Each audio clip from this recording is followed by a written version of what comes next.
Assalamualaikum warahmatullahi wabarakatuh. Perkenalkan, nama saya Almira Belinda Hendriana dengan NIM V1222005 dari Manajemen Perdagangan kelas B. Di sini saya ingin menjelaskan proses Supply Chain and Operation Management PT Indofood. Apa sih PT Indofood itu? PT Indofood adalah perusahaan makanan terbesar di Indonesia. Mereka beroperasi di berbagai segmen makanan dan memiliki merek terkenal seperti Indomie. Indofood juga memiliki jaringan distribusi yang luas di dalam dan di luar negeri. Mereka fokus pada kualitas produk, keberlanjutan, dan tanggung jawab sosial perusahaan. Yang selanjutnya ada Supply Chain Management. Apa sih Supply Chain Management itu? Supply chain management adalah manajemen rantai pasok yang melibatkan pengolahan aliran barang, informasi, dan jasa dari pemasok hingga konsumen. Komponen supply chain operation management. Yang pertama ada pengadaan. Indofood perlu menjalin hubungan yang baik dengan pemasok untuk memperoleh bahan baku yang berkualitas dengan harga yang kompetitif. Proses pengadaan ini mencakup pemilihan pemasok, negosiasi kontrak, dan manajemen hubungan pemasok. Yang kedua ada produksi. Indofood memiliki fasilitas produksi yang mencakup berbagai segmen makanan.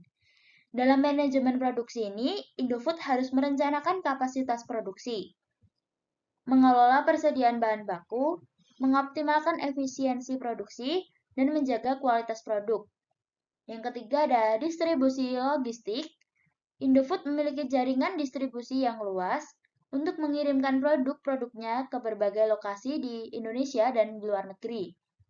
Manajemen distribusi dan logistik melibatkan pengaturan rute pengiriman, manajemen pergudangan, pengaturan transportasi, dan pelacakan pengiriman.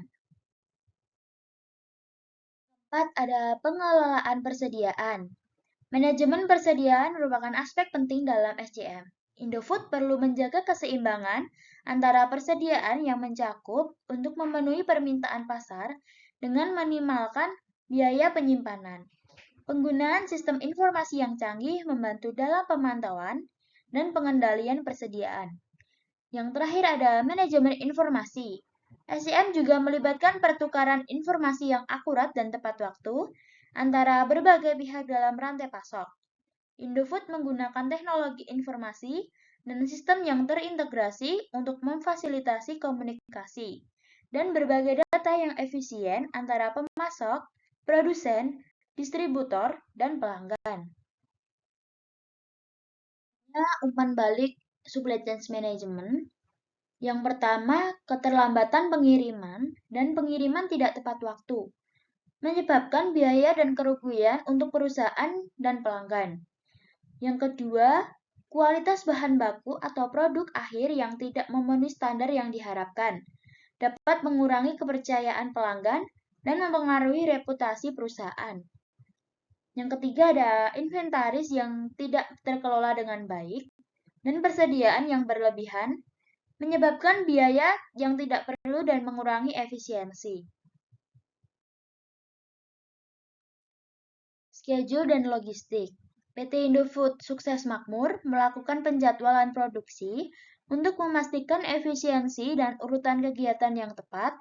Mereka juga memiliki jaringan logistik yang luas untuk distribusi produk dengan manajemen persediaan, transportasi, dan pengiriman yang efektif.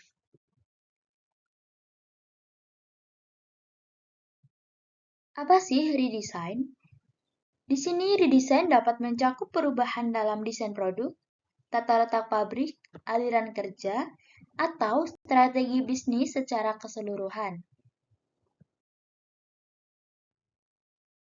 Selanjutnya ada redesign sistem supply chain management PT Indofood. Yang pertama ada penyinkronan permintaan dan produksi. Salah satu permasalahan umum dalam rantai pasokan adalah ketidakseimbangan antara permintaan dan produksi. Yang kedua ada pergeseran prioritas dan ketidakefisienan. Dalam produksi, ketika terjadi perubahan prioritas atau kebutuhan pelanggan mendesak, seringkali terjadi ketidakefisienan dalam proses produksi di PT Indofood. Yang ketiga ada pengoptimalan inventaris atau kekurangan dapat menyebabkan pemborosan waktu dan biaya. Yang keempat ada proses pengadaan yang lambat. Proses pengadaan yang lambat dapat menyebabkan penundaan dalam rantai pasokan.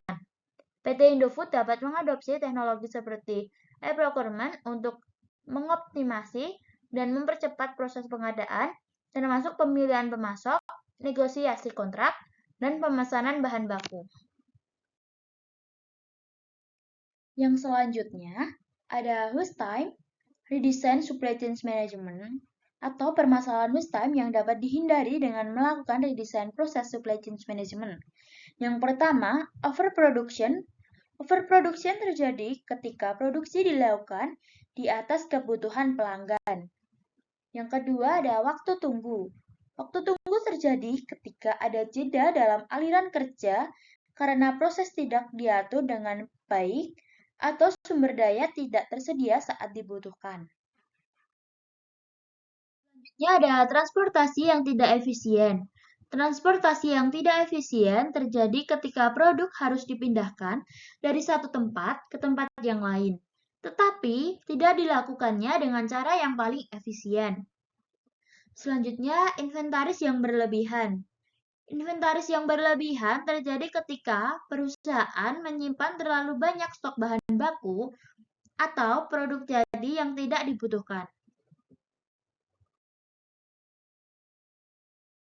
Selanjutnya ada bisnis proses manajemen. Yang pertama, dokumentasi proses bisnis.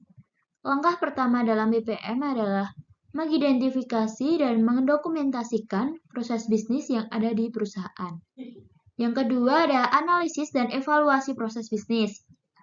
Yaitu analisis ini adalah untuk mengidentifikasi proses perbaikan, menghilangkan aktivitas yang tidak bernilai tambah, mengurangi waktu dan biaya, dan meningkatkan kualitas. Yang ketiga ada desain dan pengembangan proses bisnis. Proses yang diinginkan dan dapat dirancang.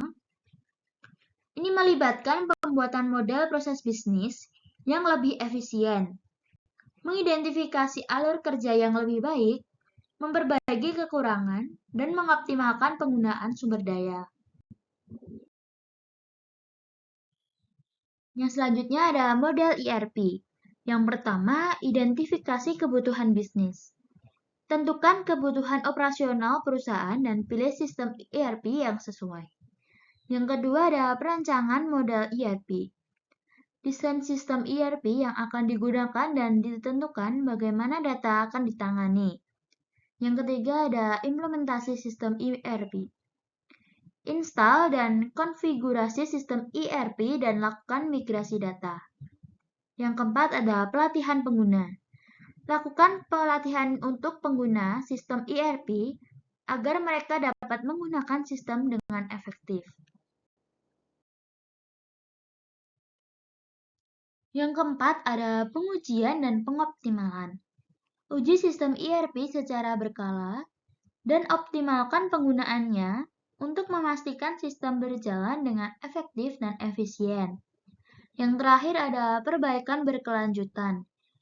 Evaluasi sistem ERP secara berkala dan perbaiki mereka untuk memastikan mereka terus sesuai dengan kebutuhan bisnis.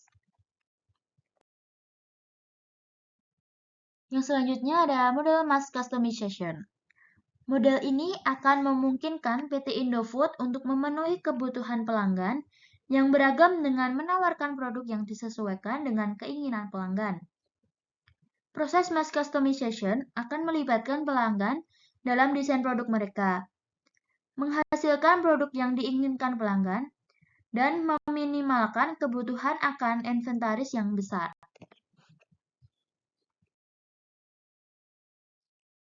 Selanjutnya, Lean System. Model Lean System akan membantu PT Indofood meningkatkan efisiensi operasinya dan mengurangi waktu yang dibutuhkan untuk memproses pesanan. Lean System yang mengandalkan identifikasi dan eliminasi pemborosan dalam proses produksi dan operasi, termasuk inventaris yang berlebihan, waktu tunggu, pengulangan, dan kelebihan produksi. Yang terakhir ada Six Sigma Quality. Model Six Sigma Quality akan membantu PT Indofood meningkatkan kualitas produknya dengan mengidentifikasi dan menghilangkan penyimpangan dalam proses produksi. Six Sigma Quality menggunakan pendekatan yang berfokus pada data untuk mengukur kualitas dan meningkatkan kehandalan dan konsistensi produk. Sekian presentasi dari saya. Terima kasih banyak. Wassalamualaikum warahmatullahi wabarakatuh.